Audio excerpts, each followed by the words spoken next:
नमस्कार दोस्तों, ई खबर में आपका स्वागत है। आज हम बात करेंगे अंबेडकर नगर में दबंगों द्वारा अवैध कब्जा। नरेंद्र तिवारी ने मांगी मदद, कहा अधिकारियों की मिलीभगत से पुश्तैनी जमीन पर कब्जा, पीड़ित परिवार भटकने को मजबूर, न्याय की गुहार। अंबेडकर नगर उत्तर प्रदेश के जिला अंबेडकर नगर, तहसील और थाना भीटी क्षेत्र के नरेंद्र तिवारी पुत्र राजमणि तिवारी के परिवार के साथ एक बड़ा धोखा हुआ है।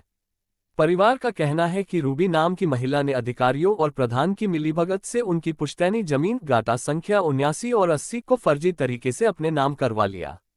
इसके बाद रूबी ने इस जमीन को 11 लाख रुपये में बेच दिया और फरार हो गई। पीड़ित परिवार ने इस मामले में न्याय पाने के लिए तहसील और थाने के अनगिनत चक्कर लगाए, लेकिन प्रशासन से कोई राहत नहीं मिली।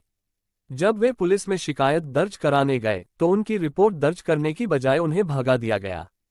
परिवार का आरोप है कि पुलिस की इस लापरवाही और अधिकारियों की मिलीभगत के कारण अब वे दर दर की ठोकरें खाने को मजबूर हैं। अधिकारियों पर भी लगे गंभीर आरोप, धमकी देकर चुप रहने का दबाव। पीड़ित नरेंद्र तिवारी का कहना है कि जब उन्होंने प्रशासन से न्याय की गुहार लगाई तो उन्हें न्याय दिलाने की बजाय उल्टा धमकाया जाने लगा। उन्होंने आरोप लगाया कि एसडीएम और एडीएम ने उन्हें खुलेआम धमकी दी कि अगर वे जमीन छोड़ने को तैयार नहीं हुए तो उन्हें 14 दिन की रिमांड पर भेज दिया जाएगा। इस धमकी के बाद परिवार डरकर अपने घर लौट आया, लेकिन न्याय की उम्मीद अब भी लगाए बैठा है। साजिश के तहत की गई धोखाधड़ी, न्यायालय में विचाराधीन है मामला।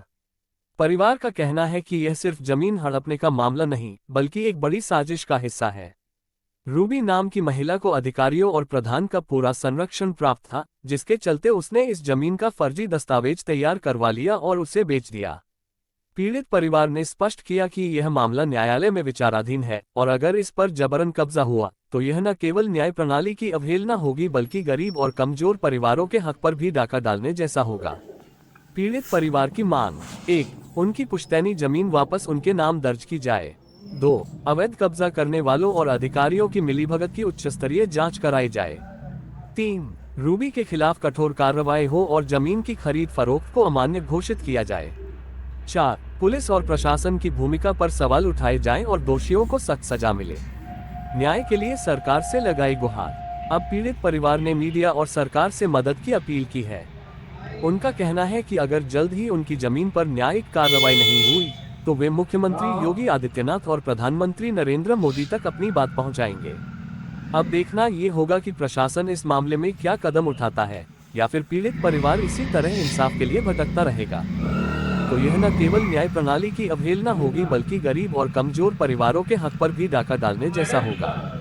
पीड़ित परिवार की मांग: 1. उनकी पुश्तैनी जमीन वापस उनके नाम दर्ज की जाए।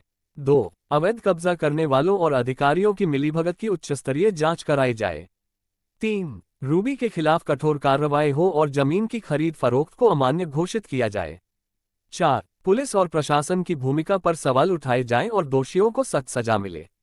न्याय के लिए सरकार से लगाई गुहार।